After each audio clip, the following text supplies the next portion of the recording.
presentation will be on the Shiwa Lake Tidal Power Station in Ansan, South Korea, and its use of tides to reduce reliance on nuclear power and fossil fuels. Today I will cover the following topics: how Ansan, South Korea experiences the highest tides in the Yellow Sea, how the Shiwa Lake Tidal Power Station in Ansan uses the high tides to generate electricity using its 10 turbines, and how the station is more efficient and cost-effective than other tidal stations and the nuclear power plant it aims at replacing. First, let's add some context and discuss why this is interesting and important. The Shiwa Lake Tidal Power Station is the world's largest tidal power station, opened on August 4, 2011 by Korea Water Sources Corporation, and this surpassed the power output of Rance Tidal Power Station in France, which was the world's largest for 45 years. It is located in the city of Ansan, which is a 1-hour drive away from Seoul, which is South Korea's capital. South Korea has monsoons in its summer, and Ansan's elevation is only 9 meters above sea level. Knowing that, it makes sense why they constructed the power station on a wall that was actually made for flood control and to separate the Yellow Sea from artificial freshwater in Shiwa Lake for agricultural purposes. But in the year 2000, the government had to change its purpose due to deteriorating water quality. So in 2005, the construction of the power station began. The main purpose of this tidal power station was to reduce reliance on nuclear power and fossil fuels, focusing on renewable energy as the world tries to produce net zero emissions by 2050 in order to keep global mean temperatures rising above the dangerous 1.5 degrees Celsius threshold. Korea actually shut down its oldest nuclear power plant in 2017 after this tidal power station opened as part of its plan to reduce its reliance on nuclear power and fossil fuels. The reason why we care about this and why it's important is because technologies like this, like the tidal power station, what it's doing, it's going to be used to propel us forward to reaching our goal of net zero emissions by 2050. And if we let global mean temperatures rise above 1.5 degrees Celsius, we and all of nature will feel its impacts. Here is the power station location.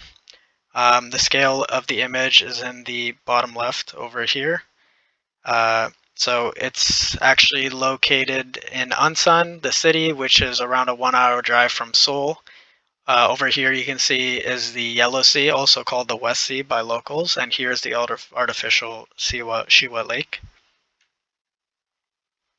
Ansan experiences the highest tides around the Yellow Sea amphidromic tidal system, and that is why it's a good idea to place the station here.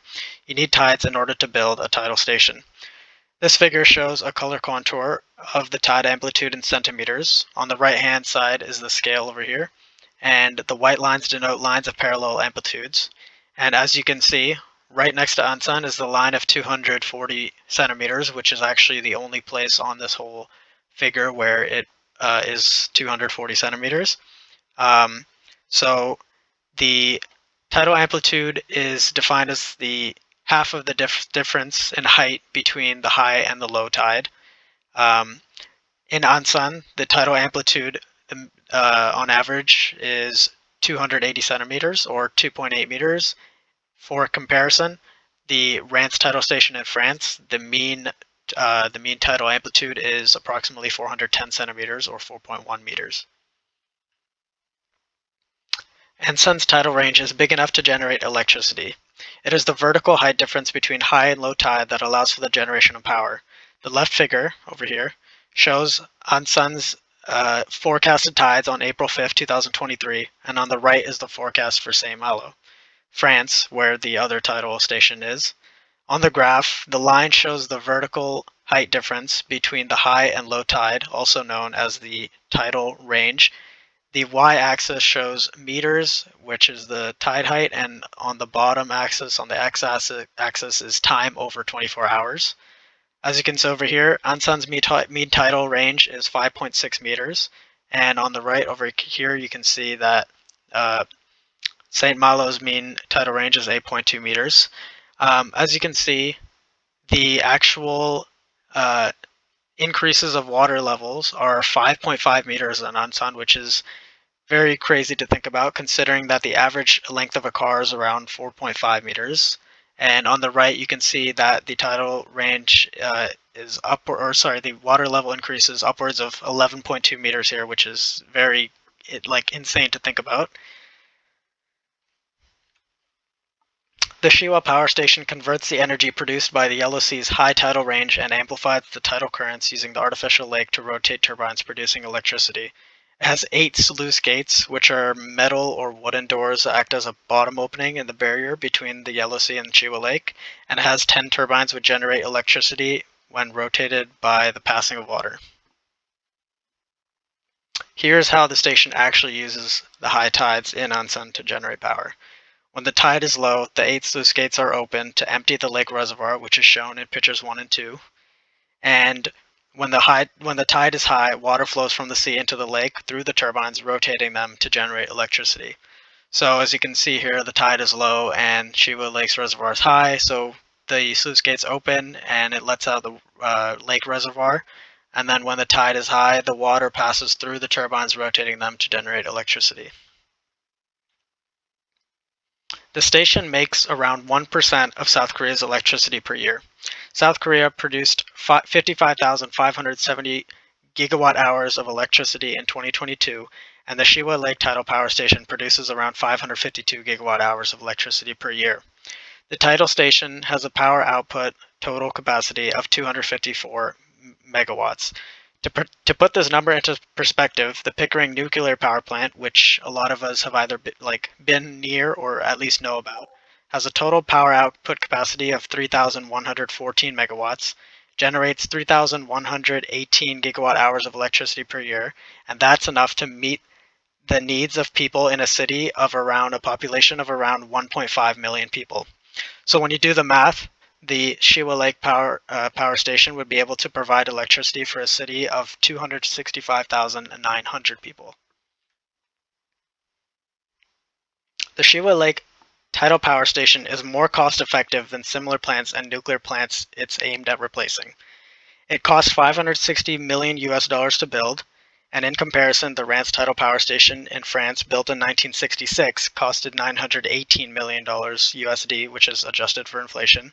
It has a capacity of 240 megawatts and produces around 600 gigawatt hours per year of electricity. The Shiwa Lake tidal power station costed just over half the price of the Rance tidal power station, but produces almost the exact same amount of electricity per year. The nuclear power plant it replaced, called Quarry 1, produced 3,683 gigawatt hours per year, which is the average over its lifetime, and it costed $4 billion to build.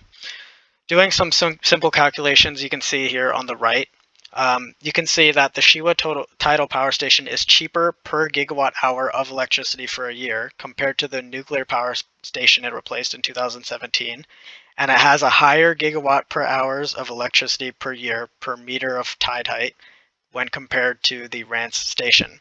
Recall that the Rance station has a mean tidal range of 2.6 meters higher than the Shiwa station. So what do these results actually mean?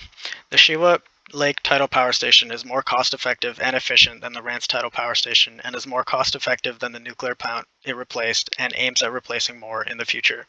The Shiwa Lake tidal power station uses the artificial lake to amplify the tidal currents to rotate its 10 turbines to generate electricity when the high tide comes in, and lets the lake reservoir go down through the sluice gates when the tide is low. Ansan, South Korea, where the Shiwa tidal lake power station is located, experiences the highest tides in the Yellow Sea's amphidromic tidal system. In conclusion, Ansan, South Korea experiences the highest tides in the Yellow Sea's amphidromic tidal system, which is why the station was placed exactly where it is. These high tides are used to rotate the 10 turbines in the power station to generate electricity, utilizing the lake to amplify the tidal currents.